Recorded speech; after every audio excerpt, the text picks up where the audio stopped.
사건은 어느 날 갑자기 시작되지 않습니다. 조용히 아주 천천히 아무도 눈치채지 못한 채 쌓여갑니다. 2018년 여름 충청북도 옥천의 한 아파트. 그곳에서 한 가족의 시간이 완전히 멈춰버렸습니다. 본 영상은 실제 사건을 바탕으로 한 재구성 영상입니다. 일부 장면은 폭력 적자극적인 내용이 포함되어 있습니다. 임산부, 노약자, 심약하신 분들은 시청을 삼가주시기 바랍니다. 본 영상에 등장하는 인물은 실제 인물과 무관한 가상인물입니다. 2018년 8월 25일 충청북도 옥천군에서 A씨가 자신의 가족 4명을 살해하고 자신도 자살을 기도했으나 미수에 그쳤습니다. 사건 기록에서 함께 보시겠습니다. 충북 옥천군의 한 아파트에서 아내와 3딸, 일가족 4명이 숨진 채 발견됩니다. 가족을 살해한 사람은 다름 아닌 이 집의 가장이었습니다. 겉으로 보기에 이 가족은 특별하지 않았습니다. 아파트 단지 아이들의 웃음소리, 평범한 일상. 가장은 검도도장을 운영하며 가족의 생계를 책임지고 있었고, 아내는 3아이를 돌보며 집을 지키고 있었습니다. 그러나 그 평범함 뒤에는 말하지 못한 균열이 조용히 자라고 있었습니다. 사업은 점점 어려워졌고 대출과 빚은 눈덩이처럼 불어났습니다. 가장은 주변에 버겁다는 말을 자주 했던 것으로 전해집니다. 하지만 도움을 요청하지 못한 채 그 압박은 혼자 감당해야 할 짐이 되어갔습니다. 2018년 8월 25일 A씨는 아내와 딸 3명 각각 10살, 9살, 7살에게 수면제를 먹인 뒤 목을 졸라 살해하였으며 본인도 자해의 자살을 기도하였습니다. A씨는 사건으로부터 10여 년 전 옥천에 들어와 검도관을 운영하기 시작하였습니다. 검도 공인 6단인 그는 옥천에서 10여 년 동안 검도관을 운영했습니다. 한때 잘 될 때는 관원이 80명 정도를 웃돌았습니다. 검도관 운영이 잘 되면서 A씨는 경제적으로 여유가 생기자 A씨는 은행 대출금을 끼고 39평대 아파트를 구입한 걸로 알려졌습니다. A씨가 돈을 허투루 쓴 흔적은 없었지만 옥천에 이주할 때 아파트 구입 금액 중 대출금 비중이 높았고, 추가적으로 대전의 한 원룸 주택에 투자하기 위해 금융권에서 대출을 받기도 했습니다. 하지만 검도관 관원들이 줄어들면서 돈에 쪼들리기 시작했습니다. A씨는 아파트 담보대출을 늘리면서 금융권에서 돈을 끌어들였습니다. 그러다 보니 아파트에는 시세와 차이가 없는 2억 5천만 원의 제2금융권 근저당이 설정된 것으로 알려졌습니다. 여기에 원룸 투자도 실패로 끝나 A씨는 빚더미에 안고 말았습니다. 갚아야 할 빚이 7억 원대에 달한 걸로 알려졌습니다. 이 과정에서 A씨는 한 달에 이자만 4,500만 원 정도였습니다. 검도관 운영으로 얻는 수입으로는 이자를 갚기에도 버거웠습니다. 빚을 갚기 위해 사채에까지 손을 대며 빚을 돌려막았고, 심지어 검도관에 등록된 대학생 관원 3명의 명의로 1억 원을 대출했다가 이를 알아챈 학부모들의 거센 항의를 받기도 했습니다. 경찰은 이 일이 터진 뒤 A씨가 자살을 결심할 정도로 극도의 좌절감에 빠져든 것으로 보고 있습니다. 평소 자신을 믿고 따른 관원한테마저 빚쟁이로 몰리면서 더는 버틸 방법이 없다고 판단했을 가능성이 높다는 얘기입니다.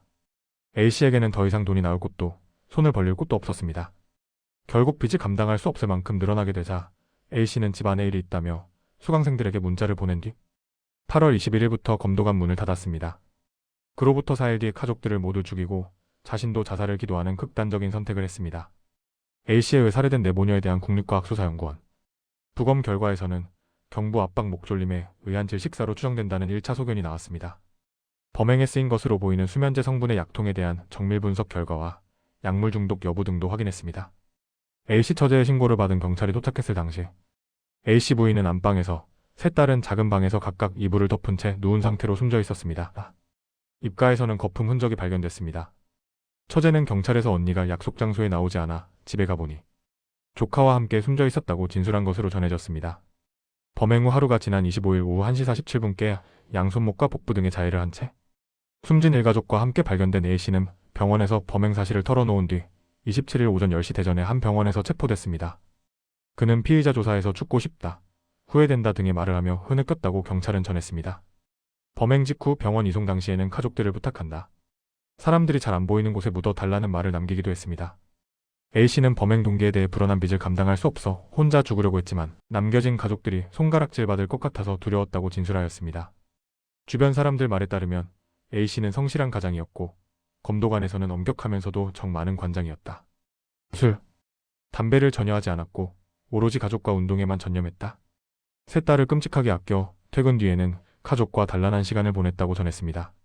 그와 가깝게 지낸 옥천군 검도연합회 한 임원은 한 달 이자가 400만 500만 원에 이른 것 같다. 금융기관이나 카드 이자가 쌓이면서 어쩔 수 없이 사채를 끌어다가 빚을 막는 악순환이 되풀이됐다고 안타까워했습니다. 그가 왜 거액의 빚을 졌는지는 정확히 확인되지 않았습니다. 다만 경찰은 처음 도장을 차리고 아파트를 구입할 당시 대출금 비중이 높았고 대전의 한 원룸주택에 투자하면서 이자가 쌓인 것으로 보인다며 허투루 돈을 쓴 흔적은 없다고 설명했습니다. A씨는 발견 당시 자해로 인한 과다 출혈로 의식이 희미한 상태였습니다. 시간이 좀 더 지체됐더라면 깨어나지 못했을지도 모른다고 전했습니다. 경찰 관계자는 오랜 기간 빚에 쪼들려 막다른 길목에 몰리다 보니 어리석은 결정을 한 것 같다고 말했습니다. 사건 이후 A씨가 운영하던 검도관은 옥천의 검도계 인사들이 임대료를 대납하고 조용히 운영하며 관장 없이 옥천 출신 검도인들이 사범직을 대리로 하고 있습니다. 또한 A씨는 경찰 조사에서 수년 전진 빚이 수억 원이 되자 심적 부담을 느꼈다며 가족과 함께 죽으려고 그랬다고 진술한 것으로 알려졌습니다. 범행에 쓰인 약 종류와 구입 경로, 채무액 등의 구체적 경위는 확인되지 않았습니다. 경찰은 A씨에게 구속영장을 청구하였고 A씨는 정식으로 구속되었습니다. 사건은 가정 내살인으로 결론 났습니다. 검찰은 아내와 미성년 자녀 3명을 살해한 혐의로 가장을 기소했습니다. 재판에서 A씨는 징역 25년이라는 4명을 살해한 것에 비하면 아주 가벼운 형을 선고받아 현재 교도소에서 복역 중입니다. 심지어 피살자 4명 중 3명은 미성년자였기 때문에 원래라면 사형에 처해도 전혀 이상할 게 없음에도 불구하고 고작 25년 형이 나왔습니다. 재판부는 판결문에서 이렇게 말합니다. 양육과 보호 책임이 있는 가장이 독립된 인격체인 부인과 딸들을 소유물로 생각하고 목숨을 빼앗은 것은 엄중한 처벌을 받아 마땅하다며 자신도 죽으려고 했고 평생 죄책감에 시달리게 된 점 등을 고려했다고 밝혔습니다. 법원은 A씨에게 1심에서 징역 25년을 선고합니다. A씨는 여기에 불복해 항소했으나 2심도 원심과 같은 판단을 내렸습니다. 대한민국에서 4명을 살해하고 유기징역이 선고된 유일한 사건입니다. 이 정도로 많은 사람을 살해한 사건의 범인에 대하여는 반강제적으로 사형 또는 무기징역 선고를 해야 합니다. 그런데 판사가 임의로 그 이하의 판결을 한 것입니다. 사건은 전국적인 충격을 안겼습니다. 특히 어린 아이들까지 범행의 대상이 됐다는 사실은 많은 사람들에게 깊은 분노와 슬픔을 남겼습니다. 동시에 가계부채와 정신적 위기에 대한 사회적 논의도 이어졌습니다. 그러나 어떤 이유도 이 선택을 설명할 수는 없었습니다. 가족은 함께 지켜야 할 존재이지 함께 끝낼 대상이 아닙니다. 절망은 선택일 수 있지만 타인의 생명을 빼앗을 권리는 그 누구에게도 없습니다. 사건은 끝났지만 기록은 남습니다. 우리는 이 기록을 통해 같은 비극이 다시 반복되지 않기를 바랄 뿐입니다.